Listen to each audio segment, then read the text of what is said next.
बात यह है कि उन लोगों को फर्क नहीं पड़ता। अगर आप उनको जेल में भी डालोगे तो कोई फर्क नहीं पड़ेगा। इन लोगों को तब पड़ेगा जब इनको जेल से निकलने ना दिया जाए, इनको ये समझाया जाए कि न्यायपालिका का अर्थ क्या होता है, संविधान का असली उपयोग इन लोगों को करना सिखाना होगा, वरना ये किसी से नहीं डरने वाले। टिप्पणी करने के बाद कि ये कहते हैं हमें बोलने की आज़ादी नहीं है, देश तानाशाह के मतलब कि आप देश के प्रधानमंत्री को बुरा बोलो, यानी कि आप एक कुर्सी को बुरा बोल रहे हो, आप सरकारी नौकरी को नहीं सरकार को बुरा बोल रहे हो, गाली दे रहे हो, आप शब्द का उपयोग कर रहे हो, रामचरितमानस को जलाया जा रहा है। ये व्यक्तिगत मामले में बात करना या माता पिता पे टिप्पणी करना ये कांग्रेसवादियों का बहुत पुराना रहा है। परिवारवाद नीति करने से पहले वो थोड़ा अपने में झांक ले, और ये सब करके उनको उनका संस्कार नजर आता है कि उनकी संस्कार की उनकी परवरिश कितनी अच्छी जगह पे हुई है। आप सोचिए, और इनके नेता हैं जो देश के प्रधानमंत्री बनने का दावा करते हैं। अंदाजा लगाइए कि अगर ऐसे लोग हमारे देश की सत्ता पे राज करने लगे तो इस देश का क्या हाल होगा, और तो बेड़ा गर्क में जाएगा। एक तरफ हम संस्कृति संस्कार की का उलाहना देते हैं, हमारे विदेशों में इस देश को देखा जाता है भाई संस्कार और संस्कृति, और दूसरी ओर इस देश के राज सत्ता पे जो बैठे हुए उनके माता पिता पे, उन पर भी नहीं, उनके माता पिता पर टिप्पणी की जा सकती है, की जा रही है। तो आप इससे अंदाजा लगाइए सर मैम कि इन लोगों को क्या देश में रहकर राजनीति करना भी सही है। अच्छा, लेकिन ऐसी अभद्र टिप्पणियां लगातार कांग्रेस पार्टी की तरफ से ही क्यों देखने को मिलती है? लगातार आपने देखा होगा कि कांग्रेस पार्टी के नेताओं या प्रवक्ताओं लगातार मोदी जी को ही गालियां देते, क्यों देते आ रहे हैं? देखिए, अब जाहिर सी बात है, सच्चाई है, अब 2 बार हट गए हैं भाई। 70 साल से उनका राज चल रहा था, अभी सडनली वो हट गए हैं, तो हटने के बाद थोड़ा ही गुस्सा तो आएगा ही ना। तो ये उनका गुस्सा है जो बार बार उमड़ के सामने आ रहा है, लेकिन ये गुस्से के तौर में ये भूल जा रहे हैं कि इनके मुंह से क्या निकल रहा है और इनको कौन से शब्द का प्रयोग करना चाहिए। सच्चाई ये है, वो अपने लिमिट भूल जा रहे हैं कि भाई ये मोदी जी हैं, ये प्रधानमंत्री हैं, इस देश के प्रधानमंत्री हैं। आज हम पंडित जवाहरलाल नेहरू का भी नाम लेते हैं तो आदर के साथ मजबूरन लेना पड़ता है जी, पड़ता है। हमारे यहाँ कहावत है, मजबूरी का नाम महात्मा गांधी, तो ये पड़ता है। लेकिन नरेंद्र मोदी के लिए कहीं ना कहीं हृदय से इज्जत आती है। जो उन्होंने काम करा है या जो भी करी है हमारे लिए, हमारे हक में जो करा है, उनके लिए एक सम्मान है। तो हाँ, उनके खिलाफ, उनके विरुद्ध ये सब करना तो कहीं ना कहीं हमें भी बुरा लगता है। लेकिन सबसे बड़ी बात यह है कि उन लोगों को फर्क नहीं पड़ता। अगर आप उनको जेल में भी डालोगे तो कोई फर्क नहीं पड़ेगा। इन लोगों को तब पड़ेगा जब इनको जेल से निकलने ना दिया जाए, इनको ये समझाया जाए कि न्यायपालिका का अर्थ क्या होता है, संविधान का असली उपयोग इन लोगों को करना सिखाना होगा, वरना ये किसी से नहीं डरने वाले।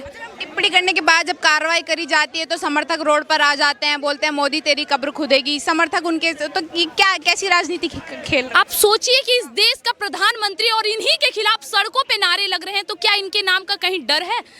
माफ करिएगा, ये सबका साथ सबका विकास अब नहीं जम रहा। अब थोड़ा आपको करना पड़ेगा। अगर आप नहीं करेंगे तो ये लगातार सुनना ही पड़ेगा। एक मूवी का डायलॉग है, द कश्मीर फाइल्स, सरकार भले किसी की हो, सिस्टम हमारा ही होगा।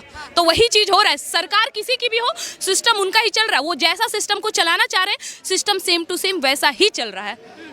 लेकिन फिर बोल रहे हैं कि इस देश में अगर टिप्पणी कर देते हैं, फिर बोलते हैं बोलने की हमें आज़ादी नहीं है, फ्रीडम ऑफ स्पीच नहीं है, देश तानाशाह की ओर बढ़ रहा है। इतना कुछ करने के बावजूद वही तो, आप अभद्र टिप्पणी करो, आप देश तोड़ने के नारे लगवाओ। कन्हैया कुमार भी उन्हीं के गैंग से है ना, जो कुछ दिन पहले देश तोड़ने का नारा लगा रहे थे और उसके बाद देश जोड़ो, भारत जोड़ो का टी-शर्ट पहन के घूम रहे थे। तो सर, ऐसा विचित्र रूप दिखाने का प्रतिभा इन्हीं कांग्रेसवादियों में है।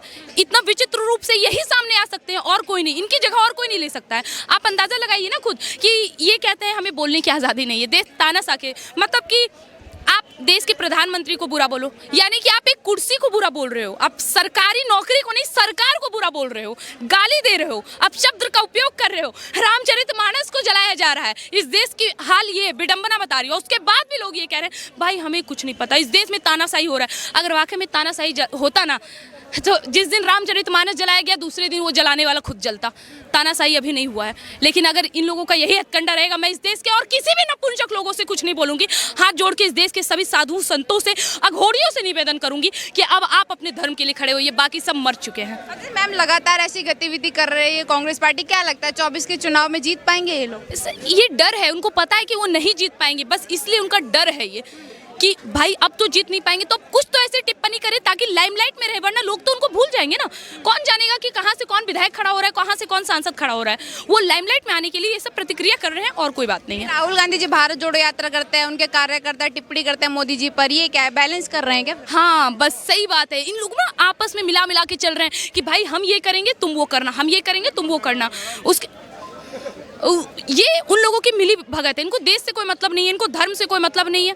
बस इनको करना क्या है, इनको करना क्या है, बस देश के माहौल को और ज़्यादा खराब करना, और इनको बनना है देश का प्रधानमंत्री, जो इस जन्म में तो संभव नहीं है। नहीं बन सकते राहुल गांधी? बिल्कुल भी नहीं लगता है। मतलब बनने का रीज़न बता दीजिए, मैं मान लूँगी। एक आप मुझे बनने का रीज़न बताइए, एक ऐसा आप बस मुझे बता दीजिए जिससे मैं ये मानूं कि राहुल गांधी इस देश के प्रधानमंत्री बनेंगे।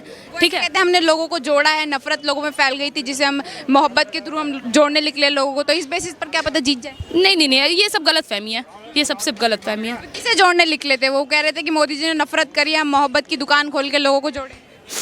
एक तरफ तो उनको ये नहीं पता होता है कि उनको कहना कब है और क्या कहना है। वो अपनी किसी बात पे रहते हैं नहीं।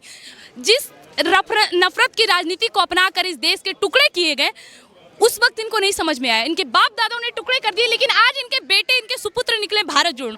ये सब दिखावटी है सर, ये सब राजनीतिक पैंचा है और कुछ नहीं। और एक बात मैं स्पष्ट रूप से कह दूं, मैं भारतीय जनता पार्टी की समर्थक नहीं हूं। मैं भारतीय जनता पार्टी मुझे बोलने के लिए बोलती नहीं है कि फोर्स नहीं करती, आप बोलो, लेकिन हाँ, मैं उस पार्टी के समर्थन में हूँ जो हिंदुत्व का समर्थन करती है।